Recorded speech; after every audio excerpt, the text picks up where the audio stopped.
Hello welcome to Cheema's kitchen. ചീമാസ് കിച്ചണിൽ എല്ലാവർക്കും സ്വാഗതം. അപ്പോൾ നമ്മൾ ഇന്ന് തയ്യാറാക്കാൻ പോകുന്നത് നമുക്ക് നോമ്പുതുറയുടെ സമയത്തൊക്കെ എടുക്കാൻ പറ്റുന്ന നല്ലൊരു അടിപൊളി സ്നാക്കാണ്. ഇത് ശരിക്കും പറഞ്ഞാൽ കണ്ണൂർ സ്പെഷ്യൽ ഒരു ഐറ്റമാണ്. കണ്ണൂർ സ്പെഷ്യൽ കൽമാസ് എന്ന് പറയും. അപ്പോൾ നമുക്കിത് എങ്ങനെയാണ് ഉണ്ടാക്കിയെടുക്കുന്നുള്ളതെന്ന് നോക്കാം.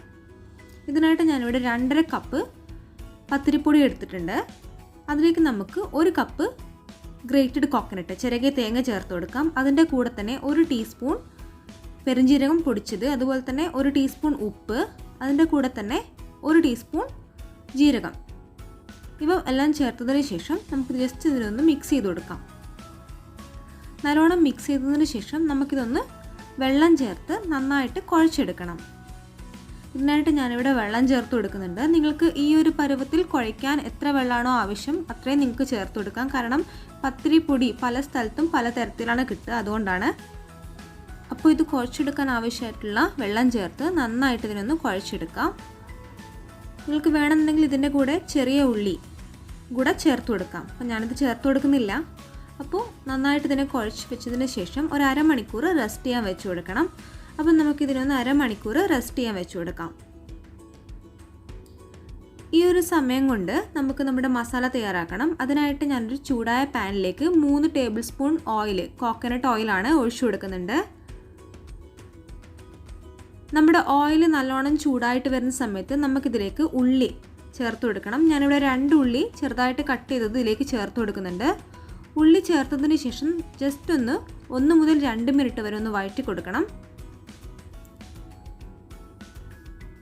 1 മുതൽ 2 മിനിറ്റ് വരെ വഴറ്റിയതിന് ശേഷം നമുക്കിതിലേക്ക് കുറച്ച് കാര്യങ്ങളും കൂടി ചേർത്ത് കൊടുക്കാനുണ്ട്. അപ്പോൾ ആദ്യമായിട്ട് ഇതിലേക്ക് 2 പച്ചമുളക് റൗണ്ടായിട്ട് കട്ട് ചെയ്തത് ചേർക്കുന്നുണ്ട്. അതിൻ്റെ കൂടെ തന്നെ 2 ടേബിൾ സ്പൂണോളം വെളുത്തുള്ളി ചതച്ചത്, അതുപോലെ തന്നെ 2 ടേബിൾ സ്പൂണോളം ഇഞ്ചി ചതച്ചതും കൂടി ചേർത്ത് കൊടുക്കുന്നുണ്ട്. അതിനുശേഷം ജസ്റ്റ് ഇതിനൊന്ന് വഴറ്റി കൊടുക്കണം. നന്നായിട്ട് ഇതിനൊന്ന് വഴറ്റി കിട്ടണം നമുക്ക്.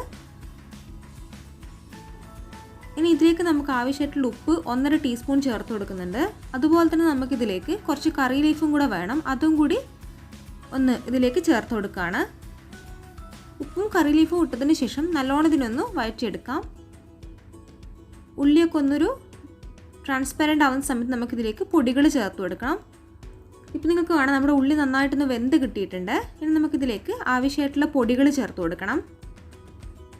ഇതിനായിട്ട് ഞാൻ ആദ്യമായിട്ട് ഇതിലേക്ക് 1 ടേബിൾ സ്പൂണോളം കാശ്മീരി ചില്ലി പൗഡർ ചേർത്ത് കൊടുക്കുന്നുണ്ട്. അതിൻ്റെ കൂടെ തന്നെ ഒരു 1/4 ടീസ്പൂൺ മഞ്ഞൾപ്പൊടി, പിന്നെ ഇതിലേക്ക് വേണ്ടുന്നത് ഒരു 2 ടീസ്പൂൺ ചിക്കൻ മസാലയാണ്. ചിക്കൻ മസാല ഇല്ലെങ്കിൽ നിങ്ങൾ അതിന് പകരമായിട്ട് മല്ലിപ്പൊടി ചേർത്ത് കൊടുത്താലും മതിയാകും. ഇവയൊക്കെ ഇട്ടതിന് ശേഷം നന്നായിട്ട് ഇതിനൊന്ന് മിക്സ് ചെയ്ത് കൊടുക്കണം. നല്ലോണം മിക്സ് ചെയ്ത് കൊടുക്കാം. ഇനി നമുക്കിതിലേക്ക് ചേർത്ത് കൊടുക്കാനുള്ളത് ചിക്കനാണ്. അതായത് നമ്മൾ വേവിച്ച് വെച്ചിരിക്കുന്ന ചിക്കനാണ്. ഞാനിവിടെ 400 ഗ്രാം ചിക്കൻ പെപ്പറിട്ട് ഒന്ന് വേവിച്ചെടുത്തതിന് ശേഷം മിക്സിയിലിട്ടൊന്ന് അടിച്ചെടുത്തതാണ്. 1 ടേബിൾ സ്പൂണോളം പെപ്പർ ഞാൻ ഈ ചിക്കൻ വേവിക്കുന്ന സമയത്ത് ചേർത്തിട്ടുണ്ടായിരുന്നു. അതും കൂടി ഇട്ട് നല്ലോണം മിക്സ് ചെയ്തതിന് ശേഷം നമുക്കിതിലേക്ക് അവസാനമായിട്ട് നമ്മുടെ ഫില്ലിങ്ങിന് വേണ്ടിയിട്ടുള്ള കൊറിയാണ്ടർ ലീഫും കൂടി ചേർത്ത് കൊടുക്കുന്നുണ്ട്. കുറച്ച് മല്ലിയിലയും കൂടി ചേർത്ത് ഒന്ന് മിക്സ് ചെയ്തതിന് ശേഷം സ്റ്റൗ ഓഫ് ചെയ്ത് ഇതൊന്ന് തണുക്കാനായിട്ട് വെക്കാം. നമുക്കൊരു പാത്രത്തിലേക്ക് ഇതിനെ മാറ്റി കൊടുക്കാം. അപ്പോൾ അതുപോലെ തന്നെ നമ്മുടെ മാവും ഏകദേശം നമ്മൾ നേരത്തെ അരമണിക്കൂർ വെച്ച മാവൊന്ന് റെഡി ആയിട്ടുണ്ട്. നമ്മുടെ ഫില്ലിങ്ങും ഇവിടെ റെഡിയാണ്. നമുക്കിതിനെ ഫില്ല് ചെയ്തൊന്ന് കിട്ടണം. അതിനായിട്ട് ഞാൻ ഇവിടുന്ന് കുറച്ച് മാവ് എടുക്കുന്നുണ്ട്. ഞാൻ ഈ എടുത്തത്രയും മാവ് എടുത്താൽ മതിയാവും. അല്ലെങ്കിൽ നിങ്ങൾക്ക് വലിപ്പത്തിനനുസരിച്ച് കുറച്ചെടുക്കാം, അല്ലെങ്കിൽ കൂടുതലെടുക്കാം. അപ്പോൾ ഈ ഒരു സൈസിൽ മാവ് എടുത്തതിന് ശേഷം അതിനൊന്ന് റൗണ്ടായിട്ട് ഉരുട്ടിക്കൊടുക്കാം. അതിനൊന്ന് കൈ വെച്ചൊന്ന് അമർത്തിയതിന് ശേഷം നമുക്കിതിലേക്ക് ഫില്ലിങ് ചേർത്ത് കൊടുക്കണം. ഞാനിപ്പോൾ ഇവിടെ 2 ടേബിൾ സ്പൂണോളം ഫില്ലിംഗ് ആണ് എടുത്തിട്ടുള്ളത്. അതിലേക്ക് ചേർത്തതിന് ശേഷം ഇതിനെ ഒന്ന് ഓവൽ ഷേപ്പിലേക്ക് പരത്തിയെടുക്കണം. ഒന്ന് ഓവൽ ഷേപ്പിലേക്ക് ആക്കിയതിന് ശേഷം കൈ കൊണ്ട് ജസ്റ്റ് ഒന്ന് റൗണ്ട് ആക്കി എടുക്കാം. ഈ ഒരു രീതിയിലാണ് നമ്മുടെ കൽമാസിൻ്റെ ആ ഒരു ഷേപ്പ് ഉണ്ടായിരിക്കുക. അപ്പോൾ ഇതിന് നിങ്ങൾക്ക് ചെറുതാണ് വേണ്ടതെങ്കിൽ ചെറുതാക്കാം, വലുതാണെങ്കിൽ വലുതാക്കാം. ആ ഒരു രീതിയിൽ നിങ്ങൾക്ക് മാവെടുത്ത് അഡ്ജസ്റ്റ് ചെയ്തെടുക്കാം. നമുക്കിതിനെ ഒന്നൊരു 10 മിനിറ്റോളം ആവിയിൽ വെച്ചൊന്ന് വേവിച്ചെടുക്കണം. അതിനായിട്ട് ഞാനൊന്നൊരു 10 മിനിറ്റ് ആവിയിൽ വെച്ചൊന്ന് വേവിച്ചെടുത്തിട്ടുണ്ട്. നിങ്ങൾക്ക് കാണാൻ പറ്റും. നമുക്കിതിനെ ഒരു പാത്രത്തിലേക്ക് മാറ്റി കൊടുക്കാം. അപ്പോൾ നമ്മുടെ 10 മിനിറ്റോളം മതിയാകും.